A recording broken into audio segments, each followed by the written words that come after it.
오늘 우리에게 주신 하나님 말씀은 신약성경 마태복음 26장 36절에서 41절까지 말씀입니다. 제가 갖고 있는 신약성경 47면에 있습니다. 마태복음 26장 36절에서 41절까지 말씀을 한 목소리로 낭독하겠습니다. 이에 예수께서 제자들과 함께 겟세마네라는 곳에 이르러 제자들에게 이르시되 내가 저기 가서 기도할 동안 너희는 여기 앉아 있으라 하시고 베드로와 세베대의 두 아들을 데리고 가실새 고민하고 슬퍼하사 이에 말씀하시되 내 마음이 매우 고민하여 죽게 되었으니 너희는 여기 머물러 나와 함께 깨어 있으라 하시고 조금 나아가사 얼굴을 땅에 대시고 엎드려 기도하여 이르시되 내 아버지여 만일 할만하시거든 이 잔을 내게서 지나가게 하옵소서. 그리고 나의 원대로 마옵시고 아버지 원대로 하옵소서 하시고 제자들에게 오사 그 자는 것을 보시고 베드로에게 말씀하시되 너희가 나와 함께 한 시간도 이렇게 깨어 있을 수 없더냐. 시험에 들지 않게 깨어 기도하라. 마음에는 원이로되 육신이 약하도다 하시고 아멘. 오늘 본문의 말씀을 가지고 성도의 길 두 번째 시간 순명의 길이라는 제목으로 주의 은혜 말씀을 함께 나누고자 합니다. 서강대학교 교수였던 장영희 교수는 어릴 때 소아마비로 장애를 갖게 되었습니다. 57세의 비교적 젊은 나이로 이 세상을 떠났지만 그가 쓴 많은 글들은 우리에게 잔잔한 감동을 줍니다. 그 책들 중에서 살아온 기적, 살아갈 기적이라는 책이 있는데 그 책 속에 이런 이야기를 나누었습니다. 그가 유학을 떠날 때에 그의 아버지가 그의 방 창문 앞에 나무를 한 그루 심고는 영희나무라고 이름을 붙여 놓았다고 합니다. 그리고 유학 갔다 오니까 그 나무가 훌쩍 자라 있었대요. 그래서 그 나무를 보면서 글을 썼습니다. 창가의 나무라는 글을 썼는데요. 이렇습니다. 창가의 나무는 계절의 순환에 따라 사는 순명의 철학을 가르친다. 봄에는 소생의 기쁨을, 여름에는 성장과 보람의 생명력을, 가을에는 희생과 성숙을, 겨울에는 인내와 기다림을 가르친다. 그렇게 글을 써 놓았습니다. 나무는 비록 그 자리에 가만히 있지만 계절의 순환에 따라서 자기의 할 일을 다 하고 있음을 볼 수 있습니다. 그 계절의 순환에 따라서 자기의 할 일을 다 하는 것을 나무의 순명이다. 그렇게 이야기를 했죠. 나무가 봄에 소생하지 않는다면, 나무가 여름에 자라지 않는다면, 나무가 가을에 열매를 맺지 않는다면, 나무가 겨울에 인내하지 않는다면 그 나무는 아무것도 거둘 것이 없게 될 것입니다. 나무가 계절에 따라서 그렇게 순명을 잘할 때에 그 나무가 나무로서의 역할을 잘하게 되는 것이죠.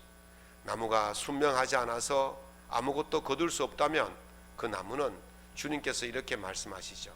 아름다운 열매를 맺지 못하는 나무마다 찍혀 불에 던지우게 된다. 그렇게 말씀하셨습니다. 그 순명을 다하지 않는 나무, 존재의 의미가 없는 것을 말씀하고 있습니다. 순명이란 것은 자기가 맡은 일들을 잘하는 것, 그것이 바로 순명이다. 그렇게 볼 수 있죠. 순명이라는 한자는 순할 순자에 목숨 명자 이렇게 합성어로 순명이라고 합니다. 순할 순자라고 쓰기도 하지만 따를 순자 이렇게 쓰기도 합니다. 따르다라는 의미가 있습니다. 명자는 목숨 명자도 있지만 명령이라는 그런 뜻도 있지만 목숨이라는 그런 뜻도 있어요. 그래서 순명이란 말을 합치면 목숨을 걸고 지켜야 할, 따라야 할 명령이다. 그렇게 이야기할 수가 있겠죠. 공자는 선비의 조건 가운데 하나를 가리켜서 순명에 두고 있습니다. 임금의 명을 잘 행하는 것을 순명이라고 해요. 임금의 명령을 목숨 걸고 따르는 것을 순명이라고 합니다. 왜 임금의 명령을 목숨 걸고 따라야 하느냐 하면 그렇게 할 때 임금이 욕되게 되지 않기 때문에 그렇습니다. 그렇게 할 때에 임금이 영광을 받기 때문에 그렇습니다. 그래서 공자는 이렇게 말합니다. 사어 사방. 사어라는 말은 선비란 뜻이에요. 사방이란 말은 타국의 대사로 나간다는 말이에요. 타국의 명령을, 왕의 명령을 가져가는 사람을 사방이라고. 그래서 선비가 외국의 명령을 가지고 가서 부군, 부욕 군명이다. 부욕이란 말은 욕되게 하지 않는다. 무엇을? 군명, 임금의 명을 욕되게 하지 않는 선비는 가히 선비라 할 수 있다. 그렇게 이야기를 합니다.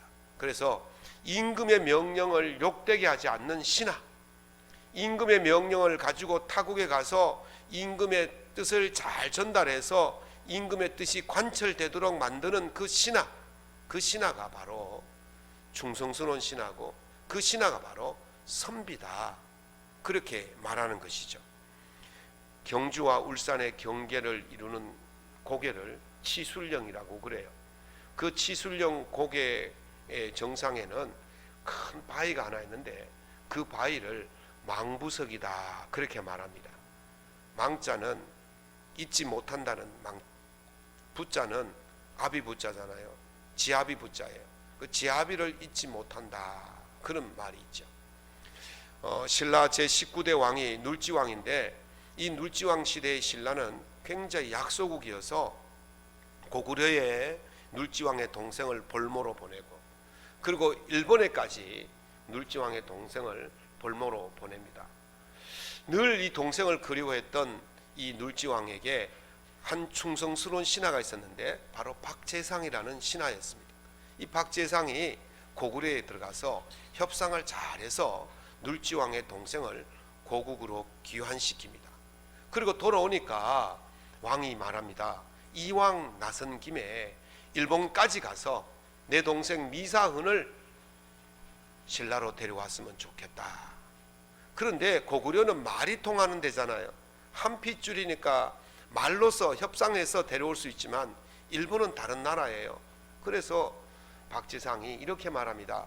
내가 내 목숨을 나라에 바쳤으니 내가 비록 노둔하여 나이 많고 둔하여 그런 형편이지만 임금의 명을 욕되게 하지 않겠습니다. 그렇게 하고는 일본으로 떠납니다. 가서 잘해가지고 협상 잘해서 데려왔으면 좋겠는데 일본이 절대로 보내지 않는 겁니다. 그래서 일본 관원들을 속이고 이 미사은을 신라로 먼저 배를 타고 보내고 나서 자기는 그것이 들통이 나서 잡히게 됩니다. 일본 외왕이 보니까 참 충성스러운 신하여서 죽이기가 아깝잖아요. 그래서 회유합니다. 네가 일본의 신하가 되어지면 내가 너에게 부귀영화를 주겠다. 그랬더니 박재상이 나는 신라의 신하이지 일본의 신하가 될 수가 없습니다. 협박을 합니다. 네가 만약에 일본의 신하가 되지 않는다면 너를 죽일 수밖에 없다. 내가 죽어도 신라의 신하로 죽겠습니다. 그렇게 해서 결국 박재상이 화형을 당해서 죽습니다. 순국을 하게 되어지는 거죠. 임금의 명을 지키기 위해서 목숨을 걸고 그렇게 했다는 거예요. 그런데 이제 남편이 일본에 갔는데 돌아오길 날을 기다려도 돌아오지 않으니까 이 박재상의 부인과 그 어린 두 딸이 이 치술령 꼭대기 바위 위에 올라가지고 동해를 바라보면서 신랑이 돌아오기만을 그렇게 간절히 기다리다가 거기서 죽었다는 거예요. 그래서 그 이름을 망부석이다 그렇게 이름을 붙인 거죠. 박재상이 임금의 명을 잘 지키기 위해서 목숨까지 걸고 지킨 거예요. 이것이 왜 영광이 되느냐, 신라 임금에게 영광이 되느냐, 일본 왕이 생각할 때 참 얼마나 부러웠겠습니까? 이렇게 자기 나라 임금을 위해서 목숨 걸고 지키는 그 신라의 왕이 얼마나 부러웠겠습니까? 그것만으로도 이미 박재상은 자기 나라 임금을 욕되게 하지 않고 영광을 돌렸다라는 것입니다. 오늘 본문은 십자가 고난을 앞두신 예수님의 마지막 기도의 장면입니다. 하나님께서 예수님을 이 땅에 대사로 보내셨어요. 사신으로 보내셨어요. 어떤 인물을 주셨습니까? 인류 구원이라는 그런 막중한 인물을 주시고 보내셨어요. 그 인류 구원이라는 것이 그냥 말로 되는 게 아니지 않습니까? 이 일이 얼마나 고통스럽고 이 일이 얼마나 힘들고 이 일이 얼마나 막중한지 예수님께서 이렇게 말씀하십니다. 내 마음이 고민하여 죽게 되었다. 어떤 일을 맡게 되었는데 그 일이 얼마나 힘들었으면 고민하여 죽게 되었다. 그렇게 말씀하십니다. 그리고 제자들에게 너희들은 나와 함께 깨어 있으라. 그렇게 말씀하시고 조금 몇 발자국 더 가셔서 엎드려 기도하십니다. 내 아버지여, 만일 할만 하시거든 이 잔을 내게서 지나가게 하옵소서. 그러나 나의 원대로 마옵시고 아버지 원대로 하옵소서. 이 같은 기도를요 3번을 하셨어요. 그리고 얼마나 간절하게 기도하셨던지 땀방울이 흘러 핏방울처럼 되었다는 거예요. 그 임무가 너무 막중하고 너무 고통스럽고 너무 컸다는 사실을 우리에게 보여주고 있습니다. 그러나 예수님의 결론은 무엇이었습니까? 항상 나의 원대로 마옵시고 아버지 원대로 하옵소서. 왜냐하면 명을 받은 자는 그 명령을 거부할 권리가 없어요. 그 명령을 받은 자 할 일은 오직 순명입니다. 목숨을 걸어서 그 명령을 따르는 것, 그것이 바로 명령을 받은 자의 행동인 것입니다. 오늘 본문의 예수님의 모습을 보면서 그리스도인으로서 성도의 길을 걷는 우리의 자세가 어떠해야 하는지를 생각해 보고자 합니다. 오늘 말씀을 통해서 성도의 길을 제대로 잘 걸으셔서 하나님을 욕되게 하는 것이 아니라 하나님께 영광을 돌리는 그런 복된 성도의 삶을 살아갈 수 있기를 예수님 이름으로 축원합니다. 순명은요 합리성을 따지지 않습니다. 합리란 말은 이치에 맞다는 말이에요. 그런데 순명은 합리성을 따지지 않습니다. 하나님께서 아브라함에게 100세에 얻은 아들 독자 이삭을 내게 바치라 그렇게 말씀하셨습니다. 그때 아브라함은 두말하지 않고 그 말씀을 따랐습니다.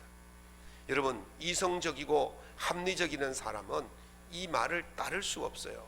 무슨 말입니까? 내가 100세에 얻은데요, 내가 30세에 20세에 얻었다면 생각해 볼 수도 있겠지만 100세에 얻은 아들, 내가 아들이 서너시면 생각해 볼 수도 있지만 단 하나밖에 없는 아들 어찌할 수 있겠습니까? 여러분, 아들이 여러 명이면 하나를 바치면 바치라 그러겠습니까? 누굴 바치겠습니까? 장남은 집안의 기둥이라서 안 되고, 둘째는 애처로워서 안 되고, 셋째는 사랑스러워서 안 되고, 그럼 누굴 바치겠습니까? 바칠 애가 없는 거예요. 10손가락 깨물어서 안 아픈 손가락 없잖아요. 누굴 바치겠습니까? 합리적이고 이성적이라면 도저히 따를 수 없는 명령이죠. 그런데 아브라함은 두말 않고 순종했어요. 그랬더니 어떤 일이 일어났습니까? 하나님께서 아브라함에게 이렇게 말씀하십니다. 내가 이제야 네가 하나님을 경외하는 줄을 아노라. 순명할 때 하나님께서 그 자세를 인정하시는 거예요. 그리고 나서 하나님께서 어떻게 말씀하십니까? 네가 이같이 행하였은즉 네 아들 네 독자도 아끼지 아니하였은즉 내가 네게 큰 복을 주고 네 씨가 크게 번성하여 하늘의 별과 같고 바닷가의 모래와 같게 하리니 네 씨가 그 대적의 성문을 차지하리라. 또 네 씨로 말미암아 천하 만민이 복을 받으리니 이는 네가 나의 말을 준행하였음이라. 아멘. 천하 만민의 복의 근원이 되게 해주시는 거예요. 언제? 주의 말씀을 준행했을 때, 하나님 말씀을 이것저것 따지지 않고 그 말씀을 순명했을 때에 하나님께서 그 인생에게 천하 만민의 복의 근원이 되는 복을 주신 줄로 믿습니다. 베드로가 밤새도록 고기를 잡았습니다. 한 마리도 못 잡았습니다. 그때 예수님께서 그물을 깊은 데로 내려라 말씀하십니다. 베드로가 어부지 않습니까? 고기 잡는 데는 전문가예요. 그런데 예수님이 와서 베드로 보고 그물을 깊은 데 내려라. 베드로가 어떻게 말하겠습니까? 아이 예수님, 제가 그래도 이 밥을 먹은 지가 얼만데요. 고기는요 아침에는요 깊은 곳에 없어요. 제가 밤새도록 고기를 잡았지만 한 마리도 잡지 못했습니까? 예수님 그런 말씀하지 마세요. 그런 것이 아니라 이렇게 말합니다. 선생님, 우리들이 밤이 새도록 수고하였으나 잡은 것이 없지만은 말씀에 의지하여 그물을 내리리다. 그랬더니 그물에 고기가 그물이 찢어질 만큼 잡힌 줄로 믿습니다. 어떤 자에게 은혜가 있습니까? 말씀에 의지하여. 이게 합리적이냐 이성적이냐 그걸 따지지 않는 거예요. 이게 주의 말씀이냐 하나님의 명령이냐 그것만 따진 거예요. 하나님의 말씀이면 합리적이냐 이성이냐 따지지 말고 그대로 순명하셔서 베드로가 누렸던 그 풍성하신 은혜, 아브라함이 누렸던 그 풍성하신 은혜를 누리며 살아갈 수 있는 참된 성도의 길을 갈 수 있기를 예수님 이름으로 축원합니다. 두 번째는 순명은 효율성을 따지지 않습니다. 효율이란 말은 더 적은 노력으로 더 많은 성과를 거두는 것을 효율이라고 말합니다. 그러나 순명은 그렇게 따지지 않습니다. 어린 나이에 바벨론 포로로 끌려갔던 대표적인 인물이 누굽니까? 다니엘이잖아요. 그 친구의 이름이 사드락과 메삭과 아벳느고예요. 그 사드락과 메삭과 아벳느고의 아주 유명한 이야기가 있지 않습니까? 느부갓네살 왕이 커다란 금심상을 만들어 놓고 이제 낙성식을 하는데 이 나팔을 불 때에 이 금신상에 절을 해라. 만약에 절을 하지 않으면 풀무불에 던져 넣을 것이다. 그런 엄명을 내립니다. 낙성식 날 나팔을 불자 모든 바벨론 사람들이 엎드려 절을 합니다. 포로로 끌려온 유대인들도 절을 합니다. 그런데 사드락과 메삭과 아벳느고는 절을 하지 않습니다. 사드락과 메삭과 아벳느고는 어린 나이에 거기에 끌려와서 하나님의 은혜로 또 공부를 잘해가지고 그 높은 관직에까지 올라간 그런 인물들이었어요. 그런데 이들이 그 관직을 가지고 있으면서 느부갓네살 왕의 명령을 따르지 않은 거예요.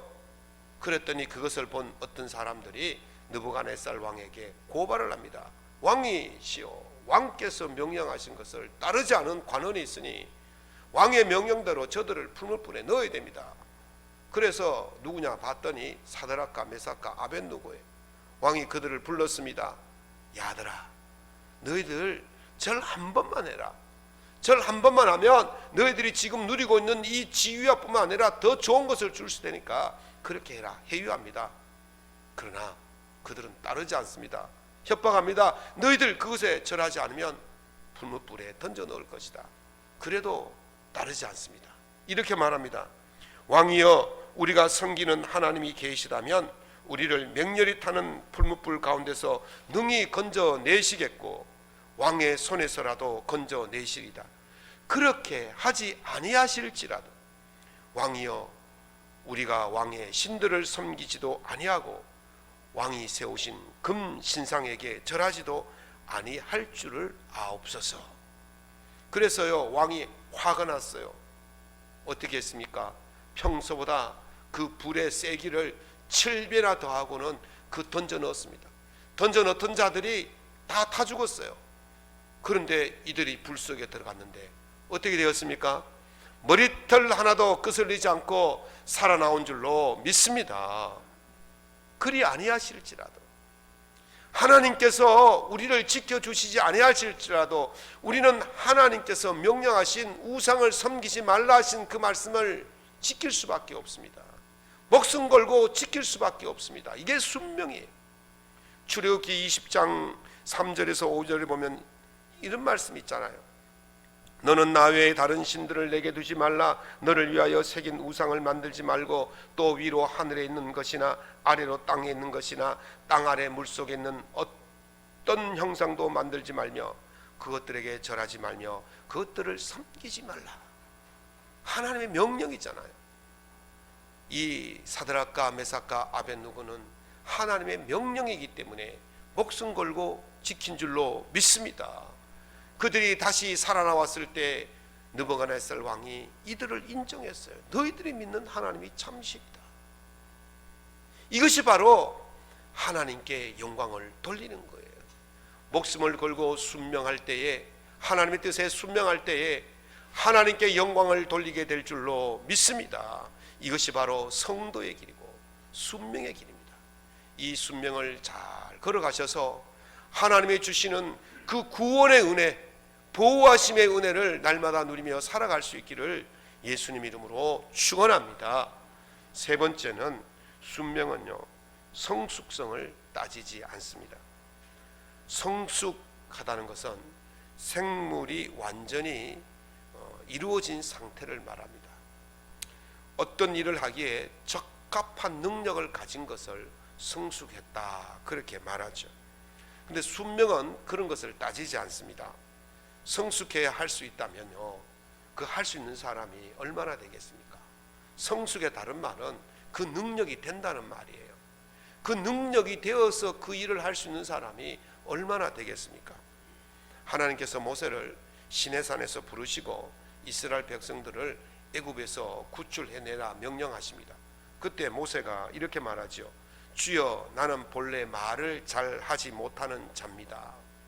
주께서 주의 종에게 명령하신 후에도 역시 그러하오니 나는 입이 뻣뻣하고 혀가 둔한 자입니다. 그러면서 마지막에 이렇게 말하죠. 보낼 만한 자를 보내옵소서. 보낼 만한 자는 성숙된 자예요. 그 일에 합당한 자예요. 그 일에 능력을 가진 자예요. 나는 아닙니다. 나는 입이 뻣뻣하고 말할 줄 몰라서 그 바로왕 앞에 갔다가는 한마디도 못하고 도리어 당합니다. 나는 능력이 없으니까 그 능력이 되는 자를 보내시옵소서, 그렇게 말하는 거예요. 하나님은 그 대답에 진노하셨습니다. 순명은요, 내 능력이 중요한 게 아닙니다. 순명은 하나님의 명령인가 아닌가 거기만 따르면 되는 거예요. 그 나머지는요, 하나님이 책임져 주실 줄로 믿습니다. 하나님께서 이렇게 말씀하시죠. 내가 누구를 보내며 누가 우리를 위하여 갈고, 그렇게 하실 때에 이사야가 이렇게 말하죠. 내가 여기 있나이다, 나를 보내소서. 이사야가 무슨 대단한 능력이 있어서 그렇게 나를 보내소서 그런 게 아니에요. 하나님께서 명령하시기 때문에 내가 여기 있습니다 라고 말하는 거예요. 제가요, 영화를 한 편 봤더니만요, 나이 많은 선배 신부가 후배 신부의 이름을 부릅니다. 아무개야. 그랬더니 후배 신부가 네 여기 있나이다, 그렇게 말합니다. 네 여기 있나이다. 이 말은 뭡니까? 말씀하시면 듣겠습니다. 말씀하시면 따르겠습니다, 이거예요. 오늘 하나님께서 아무개야 부르실 때에 여러분들 어떻게 하셔야 되겠습니까? 네 여기 있나이다. 이게 순명입니다. 그렇게 하고 나갈 때에 하나님께서 버리지 아니하실 줄로 믿습니다. 내 능력으로 하는 것이 아닙니다. 하나님의 능력으로 하는 것입니다. 하나님께서 예레미야를 선지자로 보내실 때에 예레미야가 이렇게 말합니다. 두려워했어요. 나는 아이라서 말할지 모릅니다. 그때 하나님께서 말씀하시기를 너는 아이라 말하지 말라. 너는 그들 때문에 두려워하지 말라. 내가 너와 함께하며 너를 구원하리라. 다시 하겠습니다. 너는 아이라 말하지 말라. 너는 그들 때문에 두려워하지 말라. 내가 너와 함께하며 너를 구원하리라. 아멘. 두려워하지 마십시오. 내 능력 때문에 못한다고 말하지 마십시오. 내 능력으로 하는 게 아니에요. 내가 여기 있나이다 나를 보내소서 할 때에 하나님이 함께 하시는 능력을 덧입혀 주실 줄로 믿습니다. 그러면서 하나님께서 예레미야 입에 대시고 그 입에 능력을 다하시면서 하신 말씀이 내 말을 네 입에 두었다 그랬어요. 예레미야가 외칠 때 그 말이 인간의 말이 아니라 하나님의 말처럼 사람들의 귀에 들리게 되었다는 거예요. 그것보다 더 능력 있는 것이 어디 있습니까? 어떤 자에게 주십니까? 내가 여기 있나이다 나를 보내소서 라고 순명하는 자들에게 하나님께서 함께 하시고 구원의 은혜를 주시고 능력을 다하여 주실 줄로 믿습니다. 예수님께서 마지막 명령이 무엇이었습니까? 가서 복음을 전하라 할 때에 그렇게 하는 자들에게 내가 세상 끝날까지 너희와 항상 함께 하리라 하셨습니다. 여러분 주의 말씀에 순명하십시오. 그러면 하나님께서 여러분을 구원하실 뿐만 아니라 끝까지 함께 하시는 놀라운 은혜를 잊게 될 줄로 믿습니다. 순명의 길이 성도의 길이고 이 성도의 길을 잘 가셔서 하나님의 구원하심과 풍성함과 은혜를 누리며 살아갈 수 있기를 예수님 이름으로 축원합니다. 말씀을 맺겠습니다. 예수님께서 기적을 행하자 사람들은 예수님을 왕으로 삼고자 했어요. 요한복음 6장 15절에 그들이 와서 예수를 억지로 붙들어 임금으로 삼으려는 줄 아시고 다시 혼자 산으로 떠나가셨다 그랬어요. 예수님은 그것을 거절하셨다는 거예요. 좀 똑똑하다고 조금 능력 있다고 조금 뭔가 보여준다고 사람들은 그를 왕으로 삼으려 했지만은 예수님은 그 이 땅의 왕이 되는 것을 거절하셨습니다. 왜 그렇습니까? 예수님이 이 땅에 오신 것은 이 땅의 왕으로서 오신 게 아니에요. 예수님은 하나님의 명령을 행하기 위해서 오신 것입니다. 예수님께서 이 땅에 오신 그 이유 하나님의 명령이 무엇입니까? 온 인류를 구원하는 거예요. 온 인류를 구원하기 위해서 십자가를 지시는 거예요. 온 인류의 죄를 용서하시기 위해서 대신 그 죄를 지는 것이 예수님이 하시는 일인 것입니다. 그래서 예수님은 사람들의 요구가 아니라 하나님의 그 명령을 순명하셨던 것입니다. 그래서 예수님은 하나님을 영화롭게 하신 것이죠. 요한복음 17장 4절에서 예수님께서 이렇게 말씀하십니다. 아버지께서 내게 하라고 주신 일을 내가 이루어 아버지를 이 세상에서 영화롭게 하였사오며. 무슨 말씀입니까? 하나님의 명령을 순명할 때에 하나님이 영광 받으실 줄로 믿습니다. 하나님의 명예에 순명할 때에 하나님께서 영화롭게 되는 거예요. 성도의 길은 합리성을 따지지 않습니다. 성도의 길은 효율성을 따지지 않습니다. 성도의 길은 성숙성을 따지지 않습니다. 성도의 길은 이것이 하나님의 명령인가 아닌가만 생각합니다.